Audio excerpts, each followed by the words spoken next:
ওর সামনে এমন কোনো কাজ করা যাবে না যাতে ওর ইরিটেশন হয়, টেনশন হয়, না হলে কিন্তু ওকে বাঁচানো যাবে না।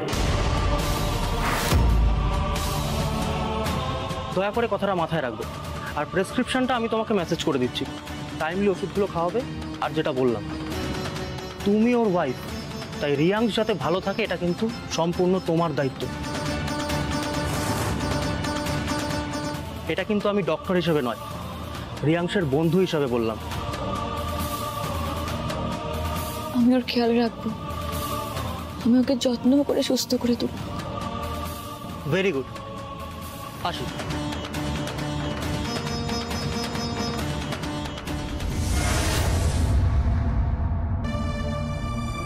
রিয়াংশ, রোশনি, রিয়াংশ, এই তো দেখ দেখ, রোশনি, এই তো আমি রিয়াংশ, এই তো। কি হয়েছে, কষ্ট হচ্ছে? বেবি, আমার ডার্লিং, তুমি আমায় কেন বাঁচালে রোশনি? কেন তুমি সুমিতকে কেন ডেকে আনলে? তুমি আমাকে মরতে দিতে পারতে।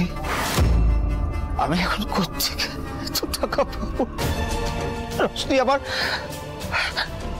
তো সবটা চলে গেল। ব্যবসা, প্রেস্টিজ, না রোশনি না, আমাকে মরে যেতে দাও। কি হচ্ছে কি রিয়াংশ? একদম এরকম কথা বলবে না। তোমার যত টাকা প্রয়োজন আমি দেব।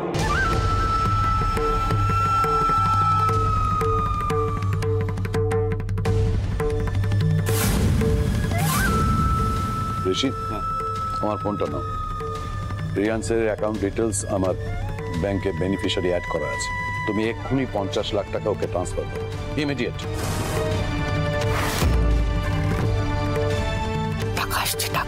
টাকা আসছে, ঠিক আছে,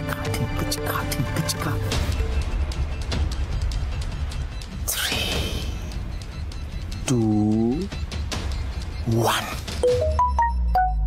উফ, এই পিং শব্দটাই না শুনলে বুকটা ভরে যায়। হয়েছে? রিয়াংশ, তোমার অ্যাকাউন্টে 50 লাখ টাকা ট্রান্সফার হয়ে গেছে, কিন্তু তোমাকে একটা কথা দিতে হবে।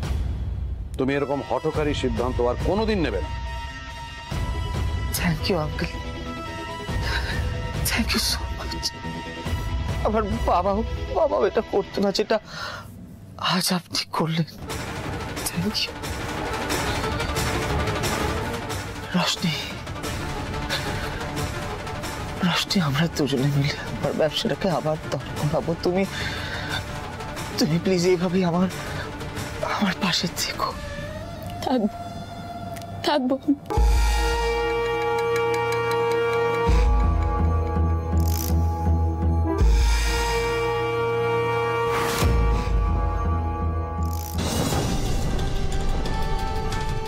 রোশনি আমাকে যত দূরে সরিয়ে দিক না কেন, ওকে চোখে চোখে রাখতেই হবে।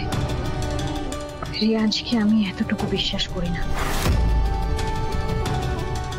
এতগুলো ঘুমের ওষুধ যে খায়, সে হাসপাতালে না গিয়ে এমনি সুস্থ হয়ে যায়। কিন্তু এখন কোনো কথা বলা যাবে না, সুযোগের অপেক্ষা করতে হবে। আর যেভাবেই হোক পিকুকে রাজি করাতে হবে আমার পাশে থাকার জন্য।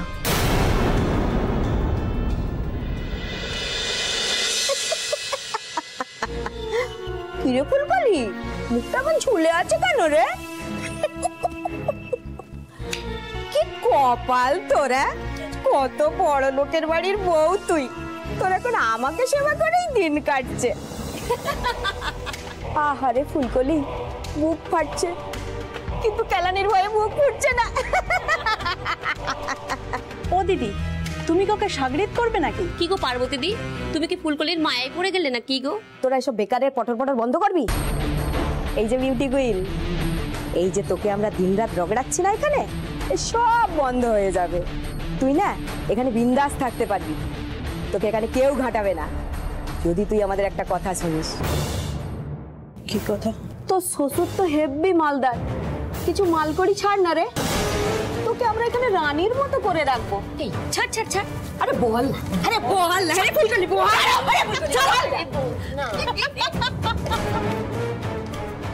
কাউন্সিল সাহস তো কম নয়, টাকা চাই নাকি?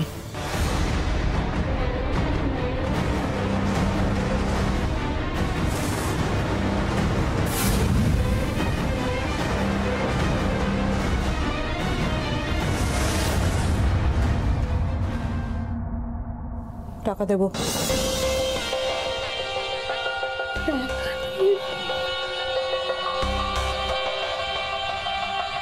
এক্ষুনি একটা কাজ করতে হবে।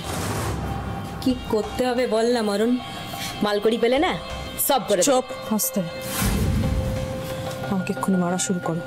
এই চুপ, যেটা বলছি সেটা করো, মারতে শুরু করো।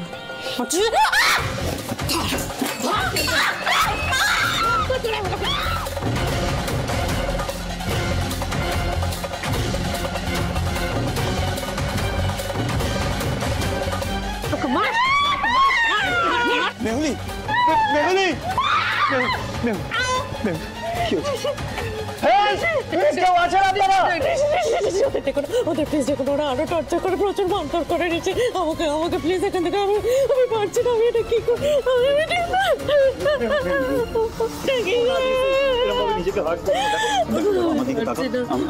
আমরা সবাই চেষ্টা করছি দাদা, লয়ারের সাথে কথা বলছে তো, প্লিজ একটু ভরসা রাখো তুমি, প্লিজ মেহুলি।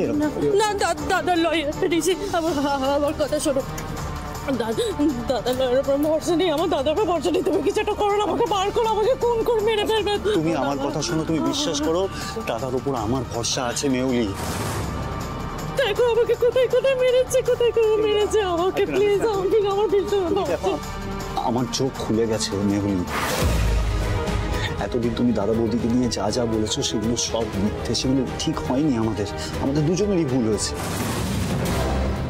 মুখটা হেলে গেল, কি বলছে ঋষি? আমার কথাটা একটু শোনো। দেখো দেখো, দাদা বৌদি আমাদের দুজনের কোনোদিন ক্ষতি চায়নি, কোনোদিন চাইতে পারে না। ওরা আমাদের খুব ভালোবাসে মেহুলি। ছলমলকে বৌদি নিজের সন্তানের মতো দেখে। আচ্ছা তুমি একটা কথা ভেবে দেখো, দেখো যেই মানুষটাকে তুমি খুন করতে চেয়েছিলে সেই মানুষটা আজকে তোমার জন্য লয়ার খুঁজছে। হ্যাঁ, কেন জানো তুমি বেল পেয়েছো? ছলমলের কি অবস্থা তুমি জানো না, পুরোপুরি শখ। তা বৌদি যতটা পাচ্ছে আগলে আগলে রাখছে। আমি তো দেখতে পাচ্ছি আমার চোখের সামনে প্রত্যেক দিন কিরকম ভাবে বৌদি ছলমলকে আগলাচ্ছে। এগুলো কি শুরু করেছে? ডিসকাস্টিং বিহেভ কেন করছে?